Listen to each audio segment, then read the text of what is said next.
Hi, it's Irene's World. It is what it is, and I wonder what it's like in your world. But in Irene's World, it's all about prayer and praying. What's this all about?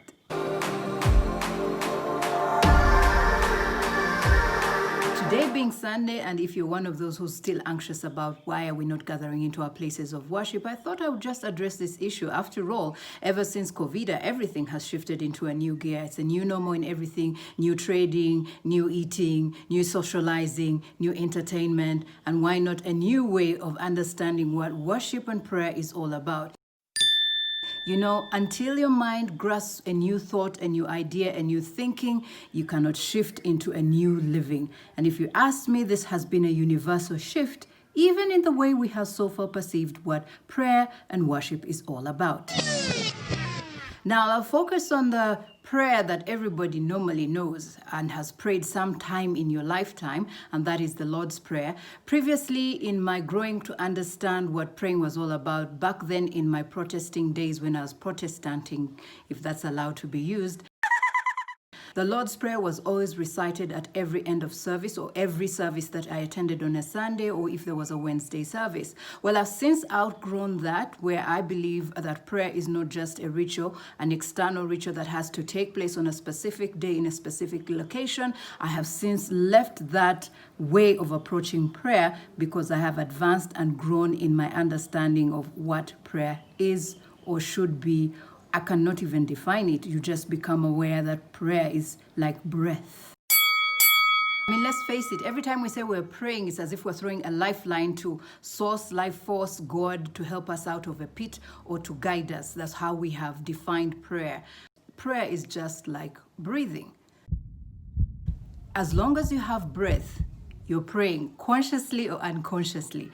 Well, depending from which faith you came up into or are brought up into, which is okay, because everyone in this realm of matter is expressing life force, God, whichever faith they found themselves expressing themselves. Everyone believes there's someone higher they look up to provide, to supply, to get them out of danger, to keep them out of danger. God, whatever you're calling it now. And we've always seen prayer as the medium, the channel, the phone number, the contact, the hotspot on how to get to this higher invisible person, being that we have known to get us out or to get us to or to get us through. Now, back to the issue of the Lord's Prayer that we used to recite then. I have since come to the understanding that the Lord's Prayer is simply talking about the consciousness awareness, the state of the awakened man, the one who knows the Christ within, and now operates every day, every moment, every breath from the place of consciousness awareness that they're the I am, and they have to be the I am to themselves, I am to another, and even when they sleep, they become aware that, hey, I'm the I am and I'm not the circumstance that has come out. And even though someone trespasses into their sphere, they learn to relate to that person as the I am. Much so, this person probably doesn't know that they too are the I am, and hence, forgive them their sins, those who trespass against us. You know the Lord's Prayer I'm talking about. You know the one I'm talking about. This one. Take it away. Our Father, who art in heaven, hallowed be thy name. Thy kingdom come, thy will be done, on earth as it is in heaven. Give us this day our daily bread. Forgive us our trespasses, as we forgive those who trespass against us. And lead us not into temptation. Deliver us from evil. Amen, amen, amen, amen, amen, amen, amen, amen, amen. Exactly. And simply what the Lord or the Christ was telling the awakened man, the one who's now become conscious that everything comes from the I am in them, was become aware that you are God. Be God to yourself and be God to another. As simple as that. As long as you're aware that you are the I am, be I am to yourself in every circumstance, be I am to another even though they may not be conscious, and also be I am to those who are conscious that they're the I am. And whatever you do, feel, think, believe, desire to make manifest, let it be done from the place of I amness. So that definitely changes my whole perception of what I thought prayer was. I always thought, gather at a location at a specific day and then make your requests known. I need the car, I need the house, I need a wife, I need a husband, I need kids, I need to be money. To understand that as long as I have this breath, from the place of my heart and my consciousness awareness, wherever I lock my thoughts, my deep feelings, my imagination, my imaginal acts, I am praying. As long as your eyes are open and you're breathing, whatever activity is going on in the depth of your heart, that is the place where prayer first takes place. Where you're convinced, where you believe that this is who you are and this is what you should have and this is what circumstances are like. So whatever you're conscious of, that's what you are looking at as your place of prayer.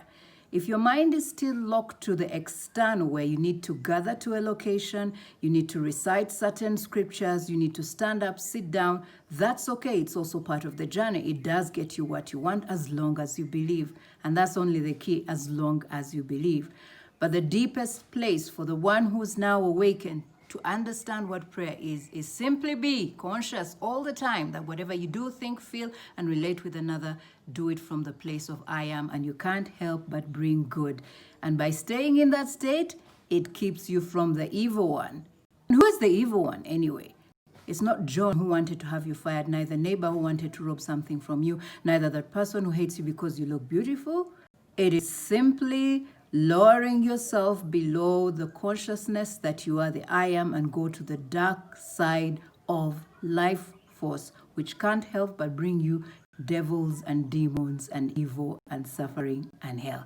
Hence the prayer, keep us from the evil one. How? By staying 24/7, 365 days into eternity, consciously aware that you are the I am.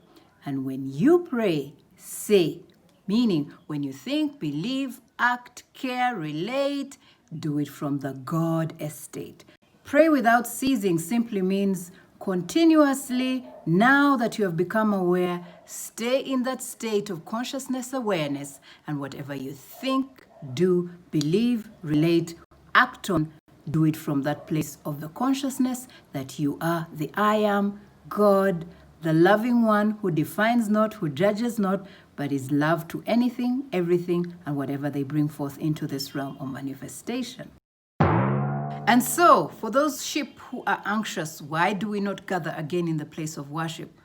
Well, have you taken time to keep quiet and understand that the scattering of the sheep probably was what Infinite Mind wanted to do, so that he could shake you back into a place where you would be still and go to the closet, to the place of serenity and silence, so that you may know that you're the I am? Because the power you're seeking in the location, the power you're seeking in any place where you gather, has always and is always latent in every man. But there comes a time when the Infinite Mind, life force, God, will scatter the sheep. And it is not a bad thing. He's simply telling the sheep and the shepherds, it's time for them to know me and go within, so that they may arise and make a channel through which me, infinite life, omnipresent, love that's never been defined, may manifest through their vessel. You know that you are the temple of the Holy One. Every man has the life of God, for he says, the light that lights every man that comes into this world. No matter what color, size, status you end up taking on, you will have eventually to come to that point to know that I am is in him and him is I am. We are one. Right now, what the world is suffering from is a love deficiency. And for it to come up, for birth, there's got to be a dying, there's got to be a shaking, there's got to make us realize that, hang on a minute, we've been rolling on an old system that can no longer sustain the advancement of human life. Be still and know that you are the I am. The physical distancing from your place of worship is not to destroy you, but to bring you to a place where you will get a close, intimate understanding of your I amness. And you come from that place, a place of power and love.